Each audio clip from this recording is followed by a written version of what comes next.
Now, we may have to live without a Christmas lunch staple this year. This is not good news. With Sydney rock oysters, world champions, of course, set to be more expensive and harder to come by. Farmers say floods and disease have destroyed nearly a third of their crop, which is forcing them to pass on price increases to survive.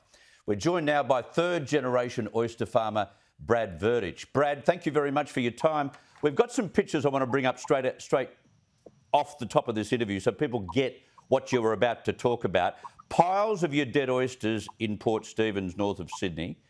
It is just shocking. They are all dead and all due to rotten weather and disease. What's happened? Yeah, thanks. We've, over the last 2.5 years, the flooding events that have happened up and down the east coast of New South Wales have severely impacted the life cycle of the oysters and the oyster industry. The oysters you saw on the shore there have died as a result of a virus called QX.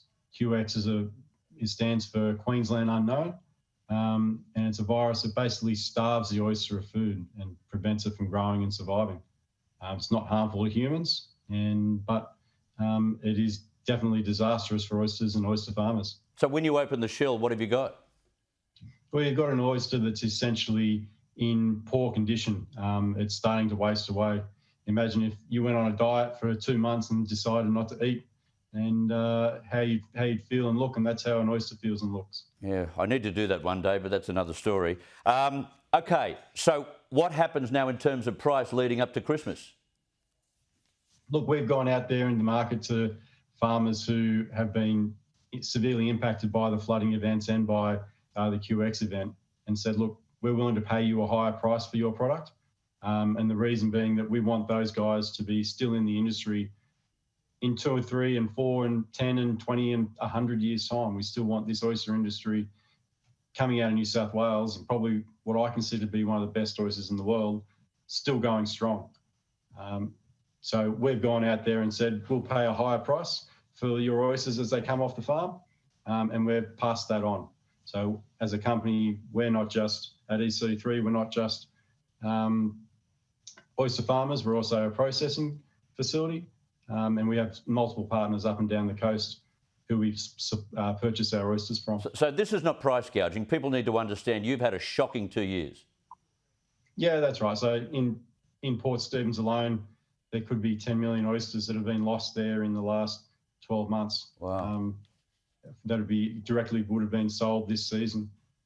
So what we're doing is saying, look, just like in the drought, when we took the price of milk from $1 to $1.10 and passed that extra 10 cents directly on to the farmers, we're asking that wholesalers and restaurateurs pass on that extra cost per oyster directly to the consumer without putting the markup on. Okay, how do we protect the industry? Because if we can't save family businesses, which is what oyster leases are primarily owned by. We have a problem in the supply of oysters in years to come if people have to shut down their leases. So can government help? What needs to be done here? Look, assistance from government is always welcome, but essentially my message is to the general public and to consumers to say, be aware and be educated that a Sydney rock oyster takes 3 years to grow, whereas Pacific oysters, which are our main competition in the market in oysters, only takes between 12 months and 18 months to grow. So far less amount of time, but we're competing with those oysters on price. A Sydney rock oyster is a native species to New South Wales and Australia, and a Pacific oyster is an introduced species to Australia. It's still both a very good oyster, but Pacific oysters are 95% of the world's production, and Sydney rock oysters are less than 1% of the world's production. So that Sydney rock oyster is really special, and we've got to be prepared to pay a little bit more for it so that the industry will survive and the farmers can get the product onto your plate.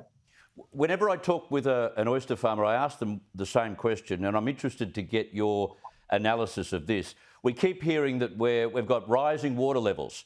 Of course, water levels are so crucial to the level at which you place your oysters and those leases. Have you had to make major changes to lift up oyster leases, or are you just seeing changes in severe weather. What's the story in terms of water levels in Port Stephens? Look, in terms of water levels in Port Stephens, there's not been a lot of change in terms of our infrastructure. But in other estuaries, there has been specific change that we've had to adapt to and modify the way we grow. And a lot of that's changing from fixed height infrastructure to floating type infrastructure, which the height of that water doesn't affect the way we grow. So you can adapt. We can adapt, but it's an investment to adapt. So it typically costs us $1 worth of investment in infrastructure to grow an oyster. Okay, Brad Verdich, all the very best, mate. Let's keep our fingers crossed that the years ahead are really good for the Sydney Rock Oyster and Port Stephens. Thanks for your time. Cheers. No problem. I love my oysters. I plead self-indulgence.